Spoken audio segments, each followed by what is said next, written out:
नमस्कार, मैं ममता +2 की छात्रा PM Shri girls senior secondary school Sultanpur Kullu में पढ़ती हूँ। मैं अपनी टीम को रिप्रेजेंट कर रही हूँ। मेरी टीम में मेरे साथ 2 और सदस्य हैं जिनके नाम दिव्या ठाकुर और दीक्षा है।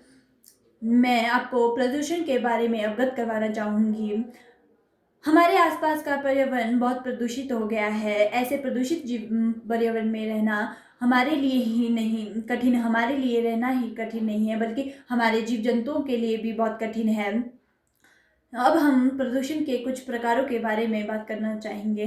वायु प्रदूषण के बारे में हम कहना चाहेंगे। वायु प्रदूषण भी अनेकों प्रकार से होता है, जैसे कि फैक्ट्रियों से निकलने वाला गंदा धुआं जिससे वायु प्रदूषित होती है, जो और हमारे वाहनों से निकलने वाला काला धुआं जो कि वायु के साथ मिल जाता है, जिससे भी वायु प्रदूषण होता है। अब हम जल प्रदूषण के बारे में कुछ कहेंगे।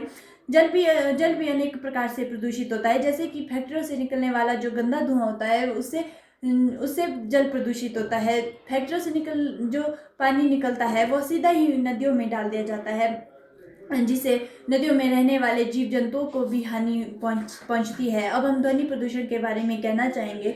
ध्वनि प्रदूषण भी अनेक प्रकार से होता है, जैसे कि लाउड स्पीकर का इस्तेमाल और अनेक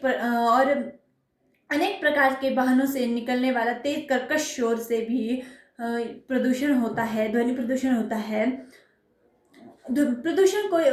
ऐसा नहीं है कि प्रदूषण का कोई हल नहीं है। प्रदूषण हटाने के अनेक हल है। जैसे कि सरकार ने अनेक प्रकार के नियम लागू किए थे, जिसका सहयोग आम जनता ने नहीं किया था, जिससे वह सारी नीतियाँ असफल हो गई थी।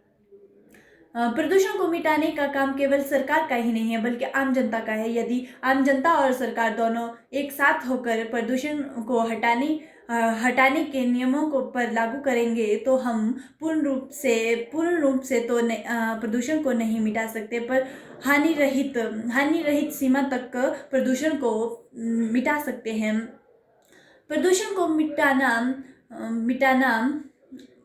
बेहद बेहद मुश्किल तो नहीं, बल्कि हम प्रदूषण को कुछ सीमा तक समाप्त कर सकते हैं। हम प्रदूषण को समाप्त करने के लिए अपने घरों का जो कचरा होता है उसे हमें सही प्रकार से नष्ट करना चाहिए। उसे हमें ऐसे ही खुले में नहीं फेंकना चाहिए। अंत में बस मैं यह कहना चाहूँगी कि अंत में मैं यह आशा करूँगी कि मैंने जो आपको कहा है वो आप उस पर उसमें अपना योगदान देंगे।